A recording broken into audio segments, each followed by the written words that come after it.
నమస్తే అండి. ఆమ్, కొంతమంది జనసేనకు పనిచేయడం తగ్గించారా? ఇదొక ప్రశ్న అడుగుతుంటే నాకు విచిత్రంగా ఉంది. ఎందుకంటే ఈ లైఫ్కి జనసేన అంటే నేను వేరే వాళ్ళతో కంపేర్ చేసుకోవటం ఇదంతా కూడా కాదు. నా వరకు నేను చెప్తున్నాను. నేను నా ఇంకా రెండో దానికి మనం పని చేయలేమండి. తప్పులు ఉన్న ఒప్పులు ఉన్న ఏమన్నాను అసలు జనసేన అసలు నేను ఇప్పుడు ఈ తప్పు అన్న మాట అన్నా కూడా ఏమన్నా తప్పు వచ్చేద్దాం అన్నట్టుంది. ఎందుకంటే అసలు వాజ్ నెవర్ అవుట్ ఆఫ్ ఇప్పుడు లాస్ట్ ఎలక్షన్స్లో జనసేన మనం చేసాం. ఆ, నేను ఎలక్షన్ కౌంటింగ్ ఏజెంట్గా కూడా లోపలికి వెళ్ళి పనిచేశాను మన పార్టీకి. విగరస్గా తిరిగాం ఊళ్ళో, సొంత డబ్బులు ఖర్చు పెట్టుకున్నాం. మనం జనసేన తప్ప రెండు వాళ్ళకి చేయలేమండి.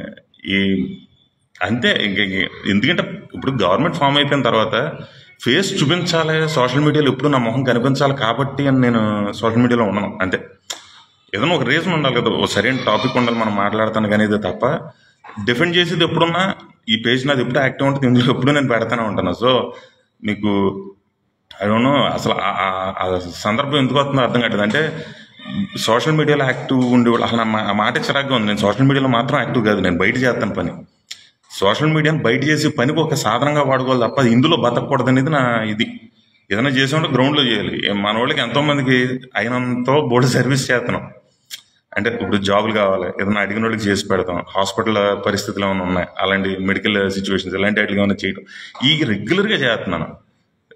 ఆ, మనం ఇప్పుడు జనసేనండి బాబు. అసలు నన్ను జనసేన కాకుండా ఊహించుకోవడం అంటే అంటే ఇది ఎందుకు ఎక్స్ప్లెనేషన్ ఇస్తున్నానంటే, చాలా మంది ఈ మధ్య పార్టీలోంచి రావటం, పార్టీ పేరు వాడుకోవడం, పవన్ కళ్యాణ్ గారి పేరు వాడుకోవటం, మళ్ళీ వదిలేయటం. ఈ అంటే పార్టీని, పవన్ కళ్యాణ్ని లేదా మెగా ఫ్యామిలీ ఇమేజ్ని వాడుకుని బాగుపడి నాశనం అవుతున్నారు వాళ్ళు. డెఫినెట్లీ అలా నాశనం అయిపోయిన వాళ్ళు ఎక్కువ ఉన్నారు. కాబట్టి నాకు ఇప్పుడు పదవి ఇంకోటి కావాలంటే ఓ పెచ్చ ఉండాలి. అంటే ఏదో ఒకటి నన్ను నేను ప్రొజెక్ట్ చేసుకోనండి బాబు. అది నాకు ఎలా చెప్పాలో కూడా అర్థం కావట్లేదు. నాకు ఇంకేంటంటే సినిమా యాక్టర్ గాను, రైటర్ గాను, డైరెక్టర్ గాను ఏదో ప్రయత్నం చేసుకోవాలి, అది ఒప్పించలో ఉన్నాను. దానికి నన్ను నేను ప్రిపేర్ చేసుకుంటున్నాను. ఆ బిజీలో ఉన్నాను అంతే తప్ప అసలు మనం జనసేన కాకుండా ఇంక రెండో ఆలోచన రాదండి. అది రాదు అంతే. ఇంక అది బై డిఫాల్ట్ అది. ఎందుకంటే నేను అది చెప్తున్నాను, మాకు ఒక కుటుంబం ఉంది కదా, దానికి ఒక పేరు ఉంటుంది కదా, లాయల్టీ అనే మాట ఒకటి ఉంటుంది కదా. మల్లర్పూడి అంటే మాకు క్రెడిబిలిటీ ఉంది మా ఊళ్ళో. మరి అంటే మా ఊరు వరకు మేము తెలుసు కాబట్టి చెప్తున్నాను. రైటర్ రంగు ఇచ్చిన మాటకి నిలబడ్డవాళ్ళు మా తాత ఏంటి, మా ముత్తాత ఏంటి, మా అన్నయ్యలు ఏంటి, మా కజిన్స్, మా అన్నయ్యలు, మా ప్రభావం అన్న, మా గోపాలకృష్ణ అన్న, ఎవరన్నా, మా వాసన్న, ఈ సోమబాబు అన్న, మా ప్రసాద్, ఎవరన్నా మీరు ఊళ్ళో చూసారంటే నేను ఒకసారి పెళ్లి మా పెద్దనాన్నగారిని తీసుకొని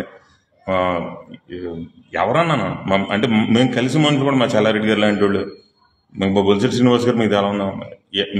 ఒక రకమైన సర్కిల్ అండి మాది. అంటే ఒక రకమైన పద్ధతి మనుషులతో ఉంటాం. లాయల్టీకి ఇంక అలాగే ఉంటాం మేము. సో అలా ఆలోచన వద్దు. నన్ను ఎవరో కూడా ప్రశ్న అడగొద్దు. నేనంటే అంత మాట సోషల్ మీడియాలో ఏం కనిపించమంటారా? కారణం ఉండాలి కదా కనిపించాలంటే. మన నాయకుడి పార్టీ రావాలి, వచ్చింది, ఆయన మంచి పొజిషన్లో ఉన్నాడు. మనం చేయాల్సిన వాళ్ళు చేయాల్సిన ప్రయత్నం చేసుకుంటూ వెళ్ళిపోతున్నాం. మనకు కావాల్సిన వాళ్ళకి వెళ్ళి చేయాల్సిన మంచి చేస్తున్నాం. ఇప్పుడు ఇందులోకి వచ్చి ఎందుకు మాట్లాడాలి ప్రతిదిన? అంతే తప్ప అంటే నన్ను నేను ఎందుకు ప్రొజెక్ట్ చేసుకోవాలి? ఇంకా నేను సినిమాలో ఉండాలనుకుంటున్నాను కాబట్టి ఇక్కడ తక్కువ కనిపిస్తుంది నాకు మంచిది. ఈ విధంగా చెప్పాలంటే అంతమాట ఇక్కడ కనిపిస్తే అక్కడ బోర్ కొడతాను నేను, లేదా ఈ ఇమేజ్లో అక్కడ చూస్తారు వాటెవర్. అందుకనే నేను ఏంటంటే ఇది మనం చేసే మంచినో లేదా మన పార్టీకి సంబంధించిందో సమాజానికి సంబంధించిన ఇంపార్టెంట్, దానికి ఇది వాడుకోవాలి తప్ప ఇందులో పడి కొట్టుకోకూడదని నా ఉద్దేశం. సోషల్ మీడియాలో బాగేస్తే ఏమవుతుందో చెప్పండి. ఇక్కడ ఎక్కువ కనిపించబోయేటప్పుడు ఏమనుకుంటారంటే సోషల్ మీడియా పార్టీని వదిలేదు. ఆ మాట ఎందుకండి బాబు, నేను సోషల్ మీడియాలకు కొంచెం దూరంగా ఉంటున్నాను తప్ప పార్టీని ఎందుకు వదులుకుంటామండి? మన పార్టీ అండి. నేను ఎలక్షన్స్ ముందు ఎప్పుడు మన పార్టీతో ఉన్నాను. అప్పుడు ప్రజారాజ్యంతో ఉన్నాం 2009లో, 2014 నుంచి జనసేన. ఎప్పుడు ఫస్ట్ డే పార్టీ పెట్టినప్పటి నుంచి ఇంతతో ఉన్నాం, అలాగే ఉంటాం. ఇప్పుడు కొత్తగా బయటకు వెళ్ళి ఏం సాధించాలా? ఎందుకు వెళ్ళాలి? ఫస్ట్ ఆఫ్ ఆల్ బయటకి ఎందుకు వెళ్ళాలి అసలు? ఎందుకంటే ప్రశ్న అడుగుతున్నారు కాబట్టి చెప్పాల్సి వస్తుంది. I don't want. అది మన పార్టీ మనం హ్యాపీగా ఉన్నాం, అయిపోయింది అంతే.